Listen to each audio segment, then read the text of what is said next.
Oh, so this session you can consider a continuation of what I was talking, but with a more focus on how Sanskrit, its language, its design, and the literature, it helps us sustain ourselves. So, a true meaning of sustainability. The true meaning of sustainability you hear first time in the Veda when the Rishi addresses the whole humanity as Amrutasya Putra. Shrunvantu Vishwe Amrutasya Putra. Listen, O children of immortality. This whole idea of Amrutatva, how does something become Amruta, immortal? That is the secret which is revealed by the Rishi tradition. That's what we find in our entire knowledge system. If that Amrutattva, that secret was not found, we also would have disappeared as a civilization. In this world, more than 46 civilizations, or around 46 civilizations existed, out of which only one civilization has a living presence, that is Bharatiya Sabhyata, Bharatiya Samskriti. What gave this strength to Indian civilization that it exists today as a living presence?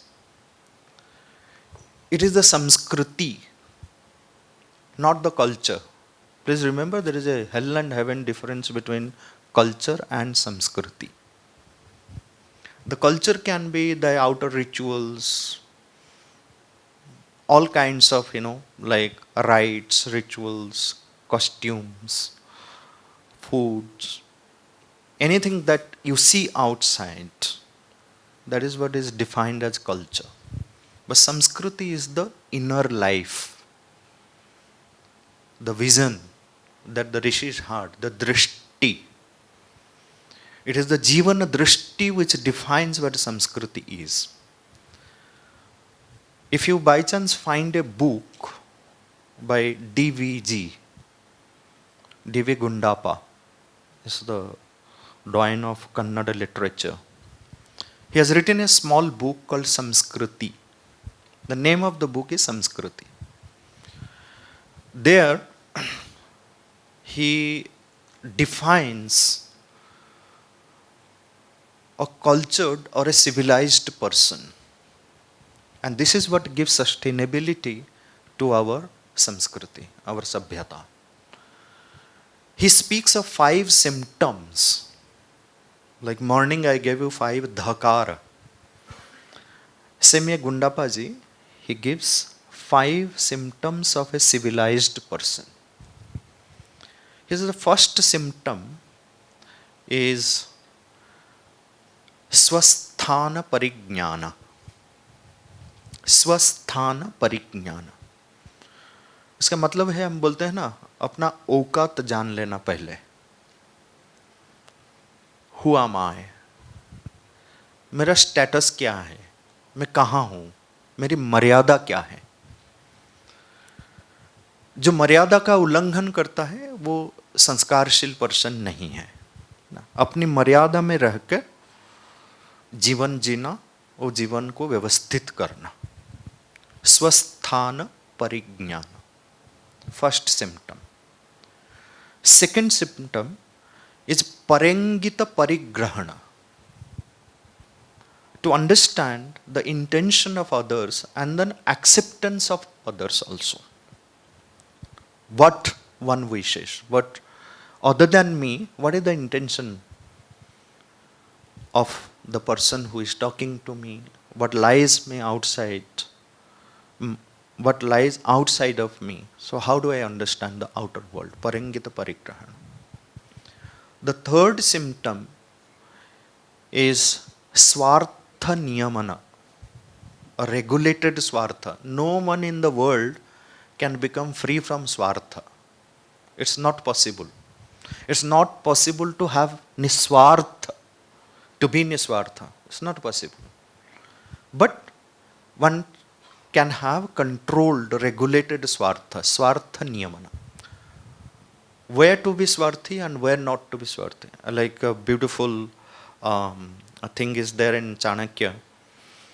So when he speaks of, Chanakya speaks of corruption, there is this beautiful analogy. He says that all the government officers are like fish in the water. What is the fish in the water? He said the fish in the water always makes the mouth like this. No one knows when the fish drinks water. But does the fish take water or not? It takes water. But when it becomes too much, then it's swollen, right? So he says all officers are corrupt. But when someone drinks, no one knows. So when it becomes little more than the normal, so you call it as a corrupt person. Okay. So no one can become free from swartha, but we should have a regulated swartha, swartha niyamana. How much swarthi we can become? And in fact, if you look at the wisdom, he says, Atmarthe prithivim tyajet. Such a beautiful saying. That for your own inner development, inner progress, forget about the rest of the world. Be a swarthi. No family, no one. But I need to contemplate on my inner progress, inner growth. When it comes there, you have to be swarthi. This is called swartha niyamana.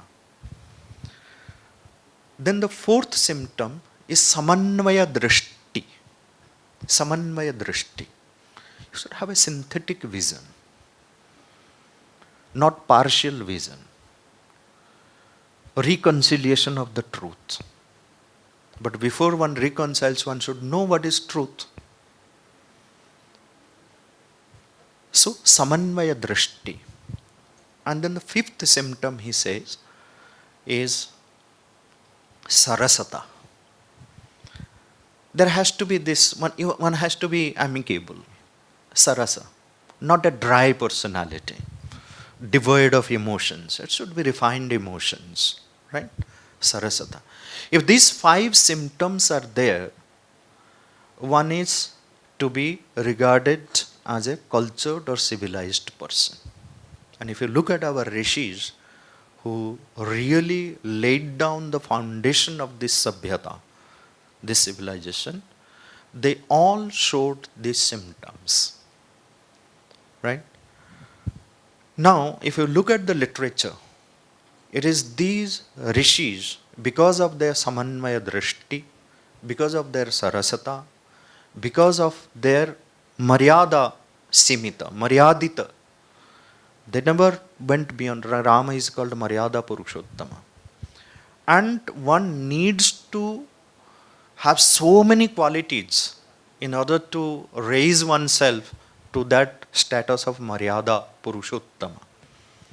And this is what you find, spread all over our literature. You turn to any shastra, any literature, you will find what makes you refined. That's why the language itself is called a refined language, sculpted to perfection, Sanskritam.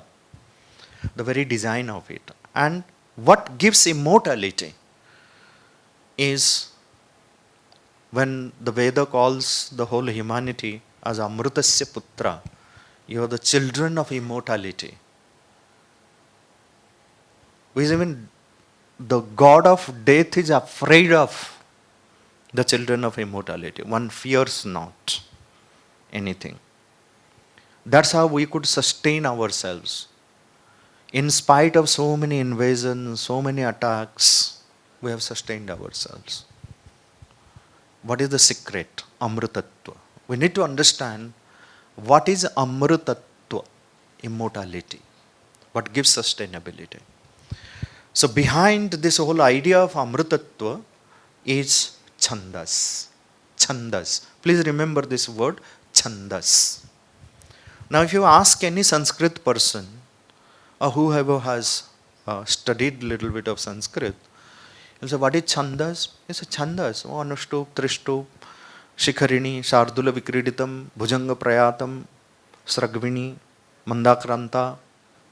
We just now heard Mandakranta, Kalidasas Meghadutam. These are Chandas. These are also Chandas, but this is not the Chandas. Let me talk a little bit about the application side of Chandas. Chandas is what? Chandas is not confined to poetry alone. Please underline it. Chandas is not confined to poetry alone. Chandas is everywhere. This entire creation is filled in with Chandas. Have you ever sat before the ocean and seen the rhythmic waves? That is Chandas. You see the birds flying, the insects crawling. So that's why, like when the Kavyas, they give a simile, Gajagati, Hansagati, Mrugagamani. Why do they give this simile? Because there is a rhythm in it, perfect rhythm in it. Bhartrihari says, Chandobhya eva vishwamidam vyavartata. People interpreted Chandas here as the Veda, Chandas here as the original Chanda, maybe Gayatri Chanda. These are interpretations. But Chandas is what? Anything that gladdens you, raises your consciousness to a happy state, is a Chandas. There is a universal rhythmic movement which makes you immediately free from the sense of possession. It is because of the possessiveness we are unable to enjoy the world. People say that वो भारतीय संस्कृति शास्त्र पढ़ूं तो मुझे वैराग्य लेना पड़ेगा. संस्कृत जो पढ़ते हैं सब विरक्त है, संसार विरक्त है. ये एक भाव आता है, योग करना, मेडिटेशन करना, फिर संसार का क्या होगा? And all those who do not do yoga meditation can never be happy, can never enjoy the life. The first mantra of Ishopanishad, what it says, Bhunji tha. Again, underline the word, Bhunji tha. Enjoy the world. It's not a Western concept. It's a purely Rishi concept that you enjoy the world. But the world is meant for enjoyment. But then it also makes us a lot. Says that enjoy, but you should know the art and science of right enjoyment. Without knowing that, you should not enjoy. And you cannot enjoy also. You will have a lot of sufferings if you do not know the art and science of enjoyment. If you want to be happy, you need to become free from the sense of possession. Mera tera bhav. How many of you really enjoy a sunrise? All of us, we enjoy sunrise. Why? Why the same enjoyment doesn't happen when our neighbor is really growing rich?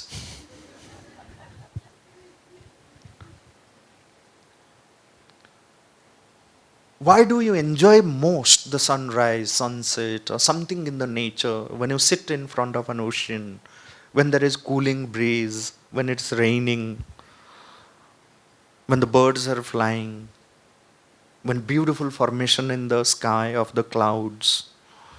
Why the enjoyment level is maximum? Any answer? Yeah, you don't have expectation. Why? You find oneness of them. Why? When it happens. Why don't you find oneness with others?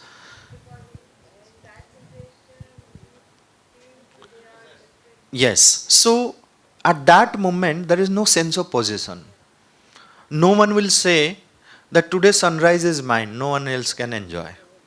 This very question will not come. You can't take the sunrise to your home. Yeah, the moment you capture, the enjoyment is gone. Just enjoy it. If you are in that moment, the enjoyment is maximum because there is no sense of possession. So, what evokes that? It's chandas. There is a rhythm in the sunrise. Have you ever seen? I share with you my experience because with regard to chandas, I had so many questions. Again, is it just merely the calculation that so many ganas, so many aksharas, yatis here, so chandas? Lakshana udaharana. This is what invariably taught right from the beginning to the university level in the chandas class. ये लक्षण है, ये उदाहरण है. And there is a particular way of chanting. ऐसे गा रहे तो ये शार्दुल विक्रीडित है. या कुंदेन्दु तुषारहार धव. इस सुर से अगर कोई अलग सुर से गा लेता है इसको, अरे ये कौन सा छंद होगा? But I'll explain you the deeper secret, because chandas is the real source of all enjoyment. That's why it comes from a root sound, chadi ahladane, ahladana. It gladdens. Everything becomes beautiful if it is in chandas. That's why in Sanskrit, the word for beauty is sushama. Have you heard the word sushama? It means beauty. Why? Su, sama, superbly equal, harmonious, proportionate. Where there is no proportion, no harmony, no symmetry, no equanimity, no beauty.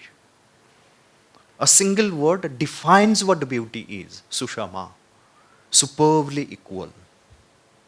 It is that symmetry, that proportion, that harmony which brings that joy in us. It evokes that joy in us, that bliss in us, that delight in us.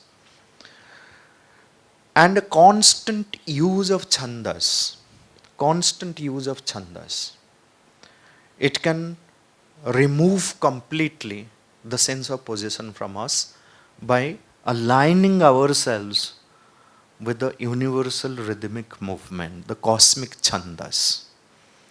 Other than the chandas, it's actually the chandas which Bhartruhari speaks of. Chandobhyayava vishwamidam vyavartata. He speaks of this cosmic meter. Without this cosmic meter, the planets will not move in their orbit. The seasons will not come one after another. It's because of this cosmic meter, because of this rhythm, from which you have the word rhythm, the Vedic concept. Later it develops into the whole idea of dharma. So now this chandas, now see what happened one day. I was sitting very quietly. Maximum time for me meditation is, I don't do any meditation like people do meditation. People do ask me, do you do meditation? What kind of meditation? For me, nature is meditation. Swadhyaya is meditation. Even I am talking, I am in a meditative state. So meditation doesn't need a closed room, eyes closed with a certain thing. You can do meditation anywhere. Any work done with right attitude, in silence, is a meditation. You may be sweeping the floor, you may be cleaning your utensils, you may be teaching, you may be driving. Every occasion in life is an opportunity for us to meditate, but we don't do that. We think that after I reach home, I'll meditate. Or once my work is over, I'll meditate in the evening before going to bed. That's wrong. You should be always in meditation. Then life is beautiful. We need to learn this art. And once we are into the chandas, now this is what happened, that I was sitting in a park. It was such a beautiful moment, no breeze. Absolutely, everything is in a quietude. I found a leaf is falling and slowly settling on the ground. What a beautiful experience that gave me the realization of the cosmic meter. So I found that there is chandas everywhere. I felt the same chandas in my breath, in my pulse, in my heartbeat, in the sea waves, where there is no chandas. And when that universal rhythmic movement, it manifests in a language, the ordinary language becomes a poetic language. When it manifests through the instrument or tool of a sculptor, it becomes a beautiful piece of sculpture. When you look at a beautiful piece of sculpture, you can see chandas. When it manifests through the body movement, it becomes a piece of dance. When it manifests through any musical instrument, it becomes a beautiful piece of music. So any other form, whether it's a piece of music or dance or a sculpture or architecture or poetry, just look that it is the chandas has manifest. Because the instrument through which it has manifest, that instrument, that person, that sculptor, that dancer, that musician, that teacher, that poet has undergone a certain discipline, sadhana, invoking that power of chandas to manifest through him. So it has happened. And this is what gives sustainability to everything. That which is not in chandas can never be sustainable. Anything you want, say for example, take a whole list of words, 25, 30 words. Try to memorize it. You will fail to memorize. But put them into a verse, अभयम सत्व संशुद्धिर ज्ञान योग व्यवस्था. वो षोडश अध्याय में जो 25 values के बारे में बात करते हैं दैवी संपद, उस 4 श्लोक में कोई भी याद रख सकता है 2 मिनट में. 2 बार उसको गा लो, याद रह जाएगा. उसको अगर अलग करके एक लिस्ट बना दो, अभयम, then you will start counting. अरे सत्व संशुद्धि के बाद क्या था, याद नहीं आएगा. So anything which is set into a rhythmic pattern, it immediately gets registered in the memory.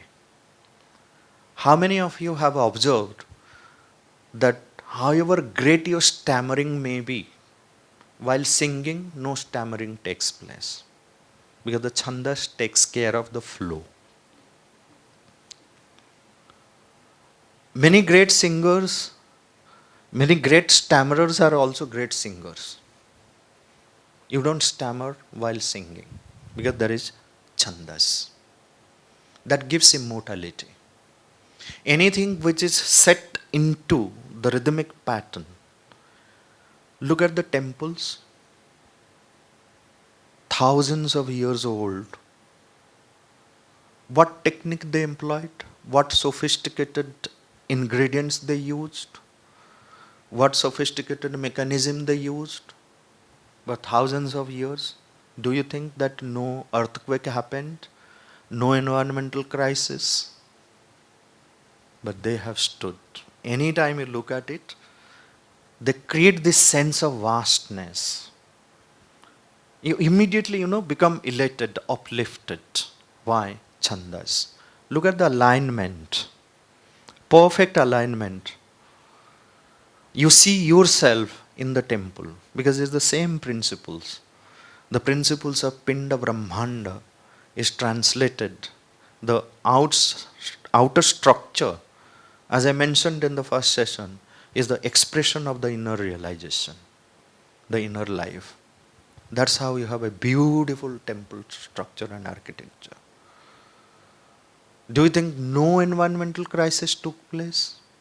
So many bridges we built, with all sophisticated technology, ingredients, mind.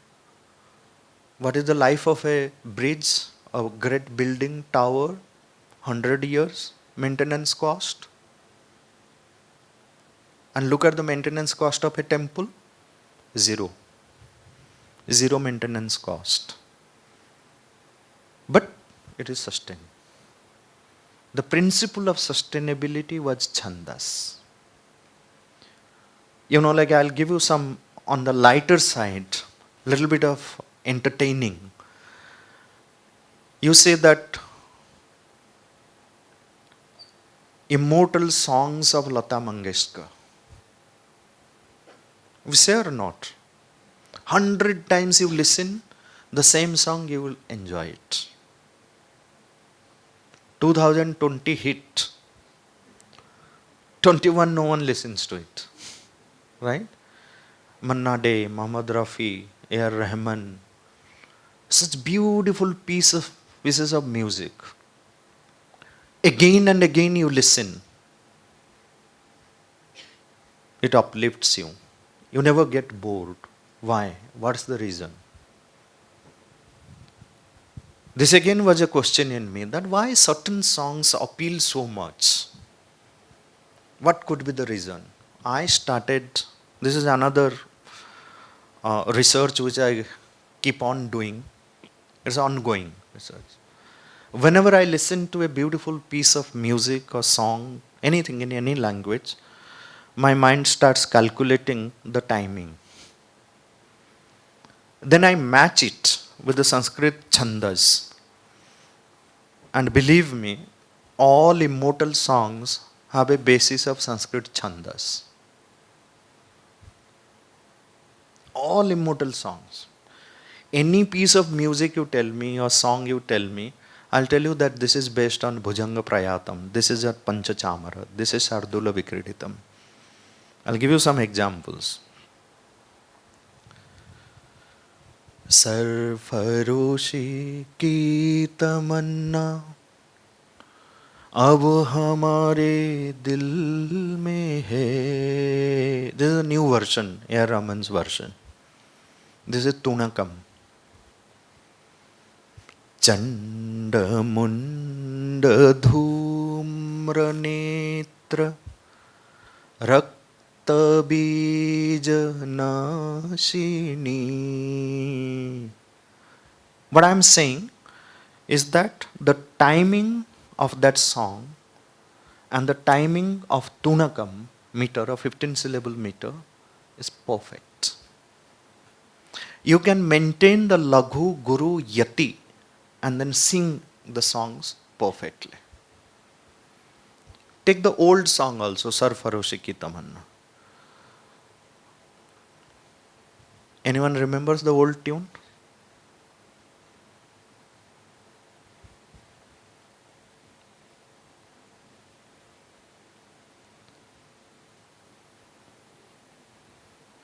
Now the new one has captured everyone. Okay. Anyway, take another song. आए हो मेरी जिंदगी में तुम बहार बन के. This is Panchachamara. Panchachamara is a 16 syllable meter where you have, like Jata Kata Hasam Brahma Brahman Nilimpanira Jhari Vilola Vichi Vallari Virajamana Murdhani Dhagad Dhagad Dhagad Jwalalalata Pattapavake Kishora Chandra Sekare Rati Pratikshanam Mama. This is Panchachamara. And this is in the Aaye Ho Meri Zindagi Mein. It is, the timing is such that perfect Panchachamara. Bhaje Vrajayka Mandanam Samast Papa Khandanam Swabhakta Chitta Ranjanam Sadeva Nandanandanam. You can sing any shloka in Panchachamara in this tuning. Have you heard this song? Maula, Maula, Maula Mere. This is Bhujanga Prayatam, which is a 12 syllable meter. Na tato na mata na bandhur na data na putro na putri na bhrityo na bharata न जाया न विद्या न वृत्तिर्ममैव गतिस्त्वं गतिस्त्वं त्वमेका भवानि गतिस्त्वम्. Any song which is appealing has a Sanskrit background. Did A.R. Rahman learn Sanskrit? No. How did he get into it? He doesn't know that it is Bhujanga Prayatam. Choti si asha न तातो न माता न बंधुर न दाता न पुत्रो न पुत्री न भृत्यो न भर्ता न जाया न विद्या न वृत्तिर्ममैव गतिस्त्वं गतिस्त्वं त्वमेका भवानि न तातो न माता. Abhija, Abhija. This is Ragveni. Achyutam Keshavam Ramanarayanam Krishna Damodaram Vasudevam Harim. This is Ragveni. ए वतन वतन मेरे आवाद रहे तू. दिस इज अगेन तूणकम. चंड मुंड धूम्र नेत्र रक्त बीज नासिनी. So like this, any song which appeals, which has become immortal, has a chandas, perfect chandas behind it.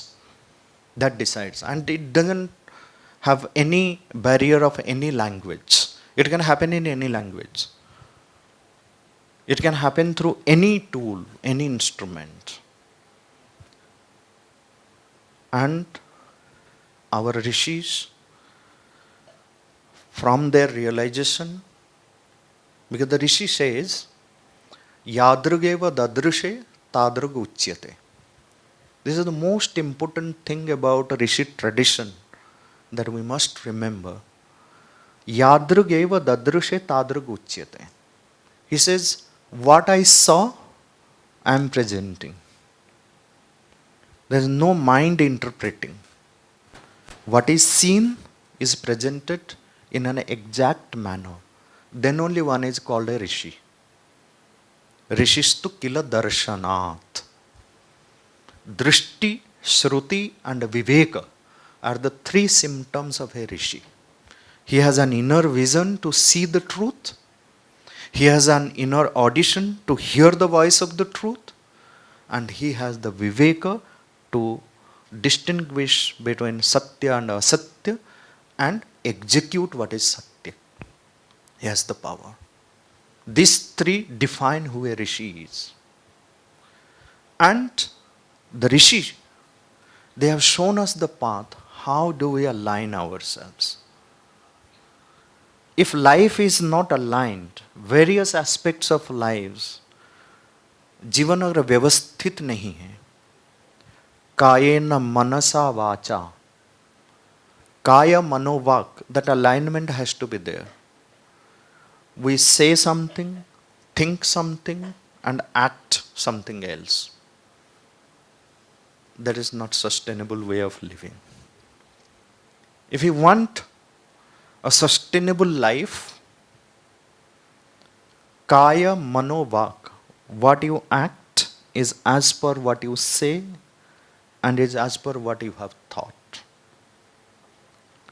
At all levels of our existence, of our life, the truth manifests. And when this alignment they call it chandas. This harmonious alignment. We harmonize our life. And those who fail to harmonize, they are called pashu. They are called pashu.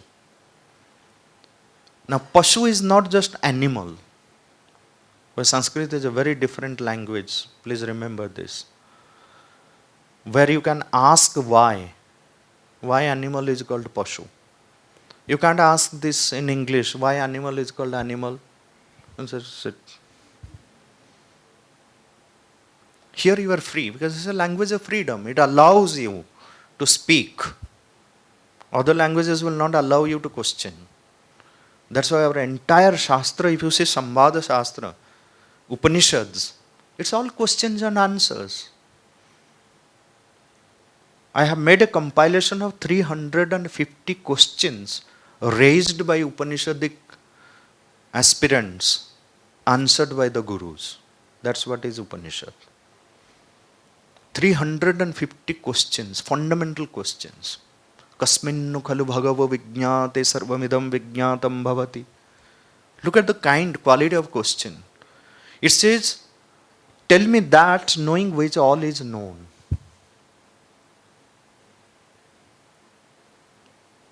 And we ask, how was the food today? Did you see movie Kashmir Files? How was it?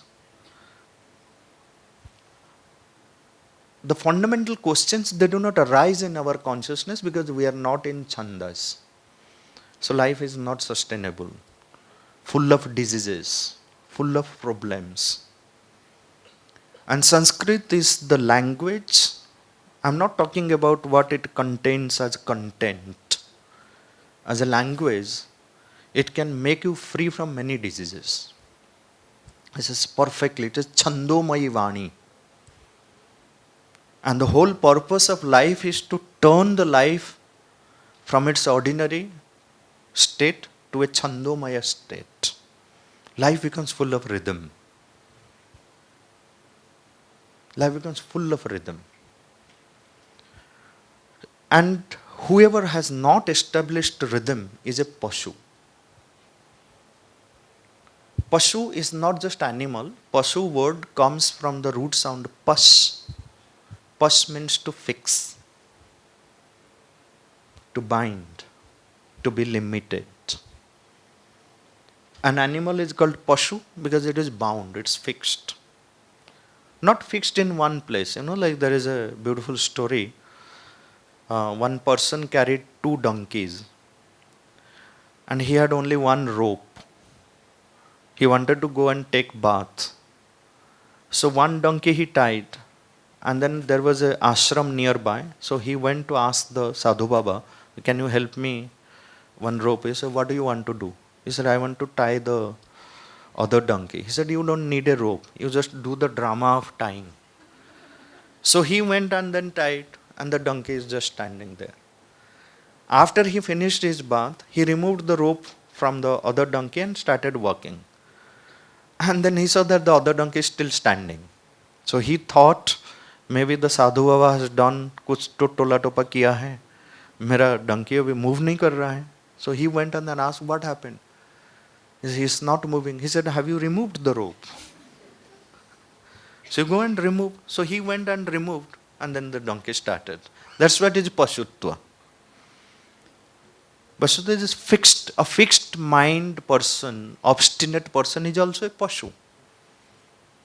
Is bound. Pashyati, to see. Now look at the science behind it. Why Pashyati is to see? If the vision is not fixed, seeing cannot happen. Seeing happens when vision is fixed. So Pashu is bound, limited. If there is no chandas, if lives, our various levels of our existence, they are not aligned, we remain fixed, bound and limited and narrow in our consciousness. And that consciousness is a Pashu. And operating from that Pashutva state, it creates all kinds of problems. That's why the Rishi says, if you look at the words of wisdom, he says, before you go to bed, sit quietly and ask yourself,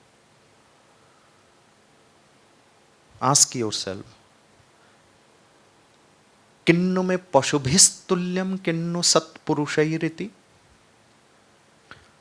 pratyaham pratyaveksheta narascharitam. Every day, the man should evaluate himself, looking at his own character, his whatever he did the whole day, he, she. Whatever I did the whole day, physically, mentally, verbally, was it of the act of a Sat Purusha who is free from Pashutva, or was it Pashubhistulyam, or was it brutal, bound, narrow? If this evaluation is not done, then again we remain fixed. That allows us to evaluate ourselves, examine ourselves. Pratyaham pratyaveksheta. You must, flash back and then see what you did. Narascharitam atmanah. Kinnu me pashubhistulyam, kinnu satpurushairiti. And this pashu, the rishis from their own realization, because the Rishi Vakyam, if you see, they're very practical. They emerge out of the life's experience. They could discover 6 dangerous animals living in our consciousness. 6. In the Rig Veda, there is a beautiful mantra which says, Ulukayatum, Shushulukayatum, Jahishwayatum, Utakokayatum, Suparnayatum, Utagrudrayatum, Drishadeva, Pramruna, Raksha, Indra. This is the first reference to the Shadripu, the 6 inner enemies, which Ayurveda speaks, which many other texts speak. Shadripu, 6 inner enemies which kill us, kill the spirit. And that happens when we are not aligned. The Pashu become very prabal, they become strong. There's a joke. Husband says to wife, मुझे चिढ़ाओ मत, नहीं तो मेरे अंदर का पशु एक बार जाग जाएगा ना. Then the wife says, जागने दो, भला कौन डरता है चूहे से. Okay. So we have all kinds of animals, but 6 are the most powerful animals. The Rig Veda says, Uluka yatum. Yatu means the character, the property, the conduct, the quality of Uluka. Uluka is Ulu, owl. What is the significance of owl? You have 2. You have both positive and negative also. On the negative side, when everyone can see everything in the bright daylight, the Uluka cannot see. That's what is moha.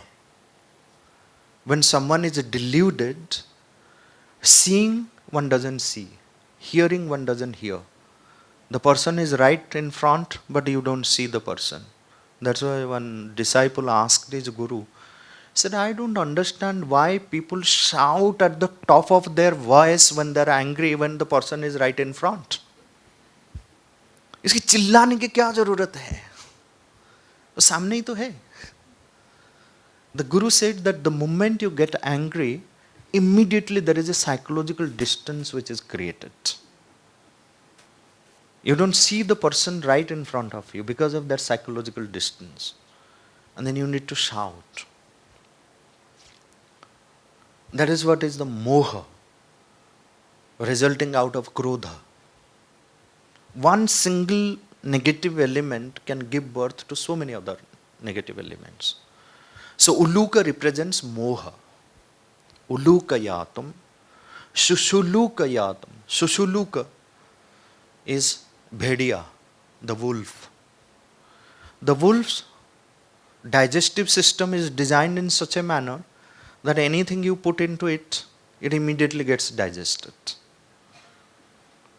So it's always hungry. And bubhukshitah kim na karoti papam. The hungry man is always angry. So that Shushuluka represents Krodha. So the Shad Ripu are Kama, Krodha, Lobha, Moha, Mada, Matsarya. They are represented by one animal. Ulukayatum, Shushulukayatum. Then it says Shwayatu. Shwa means dog. What is the dog's quality? Matsarya, jealousy. Start loving a dog and see the halat of the other dog. So it is the matsarya, the jealousy. Ulukayatum, Sushulukayatum, Jahishwayatum, Uta Kokayatum. Koka. What is koka? Not coke. No. Koka. Koka is Chakravaka. Chakur Chakua. They are twin birds, live on the riverbed. Biologically, when night is the time for meeting, union, they remain separated. So the moment sun sets, so they will turn against each other and start crying. That's what in the Kavyas, they describe it Chakravaka Ruta, the crying, yelling of the Chakravakas. They feel the pang of separation. And when the morning happens, not even for a single moment they will leave each other. There's so much kama sakta that represents the kama, the expectation and the lust. Suparnayatam, Suparna is Garuda, eagle. Eagle is the most arrogant amongst all the birds.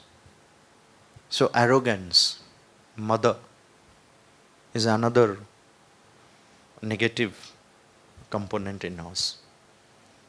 Uta Grudra Yatam, Grudra. Grudra is vulture. Grudra, again you can link it with the English word greed. Comes from the same root sound, Grudra. Greed, Lobha. Vultures are the greediest animals. Okay. So the prayer is, O Indra, like you crush your enemies with your Vajra, the same way you crush all these 6 animals sitting in our consciousness. And we, by our non-alignment, keep feeding these 6 enemies. So Kama, Krodha, Lobha, Moha, Mada, Matsarya, all these things grow. This is what is the teaching, that unless and until we are aligned, the inner enemies, they become stronger. They kill our spirit.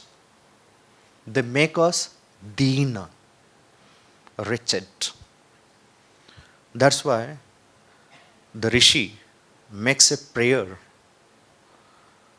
And look at, like they link everything into with the nature.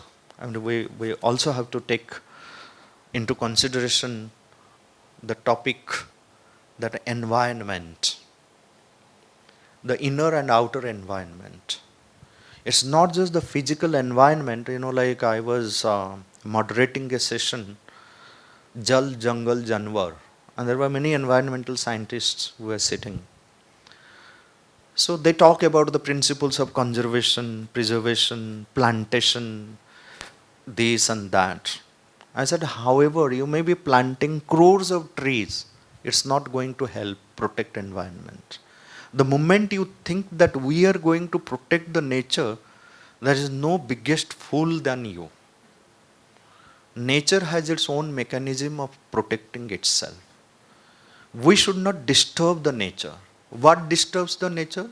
The moment we have a negative thought, negative emotion, it has a direct impact on the nature. On one side, we have all kinds of negativity, and then on another side, we plant 100 trees on my birthday. It's not going to help unless we change the inner. And you must have heard stories that in a barren land, a sadhu comes, suddenly the trees have started growing, flowers are blooming. It's because of the conscious, because the nature is very sensitive. very sensitive. In the Mahabharata, you have, Jagdish Chandra Bose, he did so much of research to prove that plants have consciousness. And in the Mahabharata, you have a clear description of the plants have their senses. They can see, they can hear, they can taste. All these descriptions you find. How? They have given examples with that. So if we want our outer environment to be perfect, then again the alignment. Nature has everything that we need for sustainability. The principles of nature. We are disturbing the nature. I was giving a talk in the machine design department at IIT Madras. So they had asked me to speak on aesthetics in design, where I brought in the bio-inspiration also. Now today, if you ask any student, any young mind, any educated person about biomimicry or bio-inspiration, they'll say it is a beautiful concept from the West and Europe. Bio-inspiration, biomimicry. Biomimicry means how they imitate things in the nature in designing things, in designing robots, in designing many machineries. Now see, they have no idea about our entire knowledge system. Anything that our rishis created, it's all bio-inspired. Nature was a confirmation to their realization, all that they did. In the Gita, you have a beautiful example of Padma Patra Mivam Bhasa. Right? How many of you remember Padma Patra Mivam Bhasa? What does it mean? That you should live in the world in such a manner without getting attached to, like a lotus leaf doesn't hold, it is born out of the water, lives in the water, but untouched by the water. Why it is untouched by the water? Because its design is that it is hydrophobic, water repellent. Now, many companies, they draw the inspiration from this. You have water repellent paint, you have water repellent, so many ingredients you get in the market. As this is bio-inspired, water repellent, hydrophobic.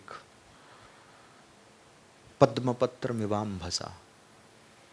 And so many, I have written a long article on this, like how bio-inspired. And I give that example. What a sustainable model of design that our ancients have created. In the Aitari Upanishad, when the God created man, became very happy. It's a perfect creation. It's a Sukrutam, Vava Sukrutam. This is the expression.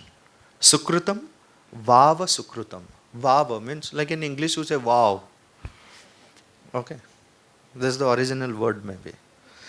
So Sukrutam, Vava Sukrutam. It's perfect design to manifest all divine qualities. The human being can become Ananta Gunavan, the master of infinite qualities. That's how he became happy. There's a beautiful epithet of Indra in the Rig Veda, Surupakritanu, the fashioner of perfect forms, the perfect design. How did they create this design? Again, based on what is known as the three markers of a perfect design is Satyam, Ritam and Brihat. Markers of a perfect design. Satyam, Ritam, Brihat. Our existential truth, Satyam, the ordered truth, the rhythmic truth in action, the ordered perfect dynamism, and Brihat, the vast, not narrow. These three are the markers of a perfect design. And in the nature, if you look at a flower, design of a leaf, design of anything in the nature,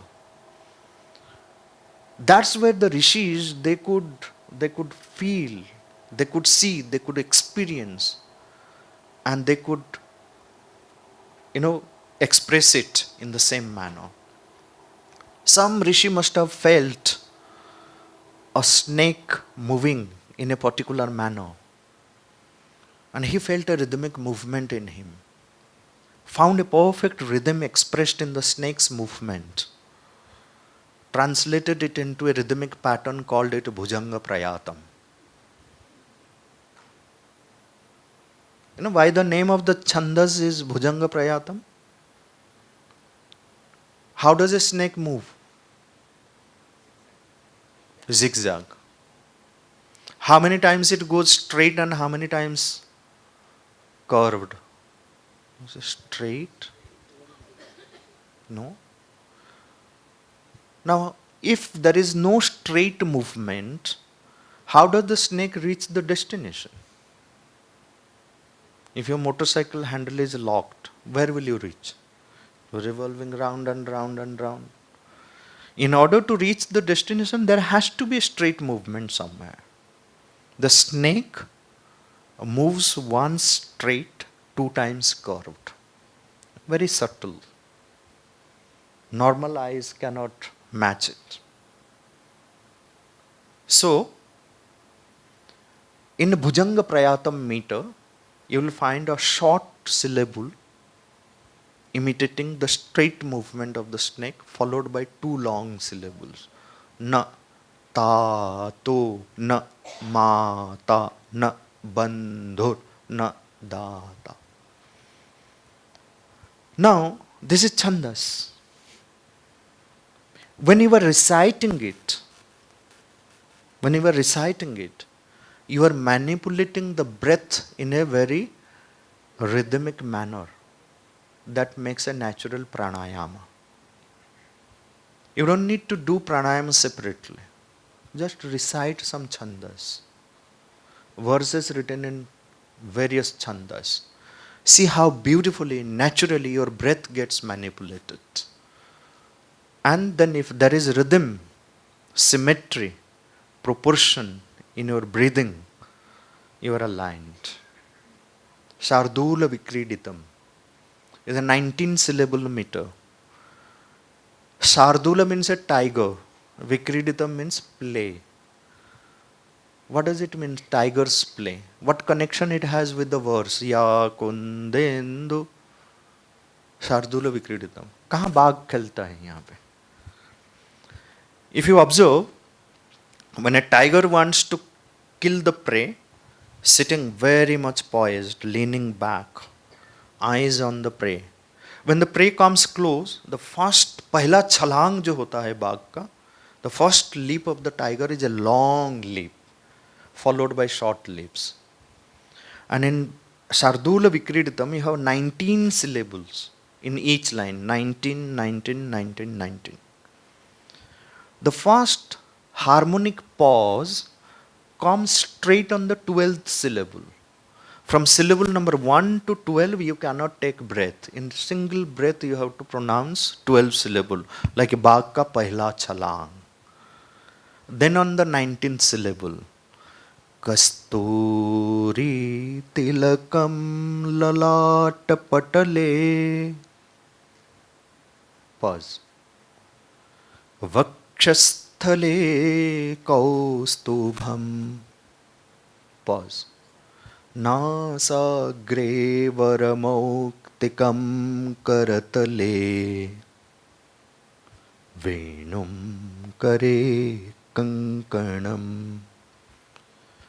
सर्वांगे हरिचन्दनं च कलयन् कंठे च मुक्तावलिं गोपस्त्री परिवेष्टितो विजयते गोपालचूडामणि शार्दूलविक्रीडितम्. And see how beautifully, rhythmically your breath gets manipulated. There, every chandas has an inbuilt pranayama in it. Recite, See how it aligns our breath. If the breath is aligned, your thought process is aligned, your speech is aligned, everything gets aligned. And that alignment, that harmonious alignment gives sustainability to anything in the world. Dhanyavad.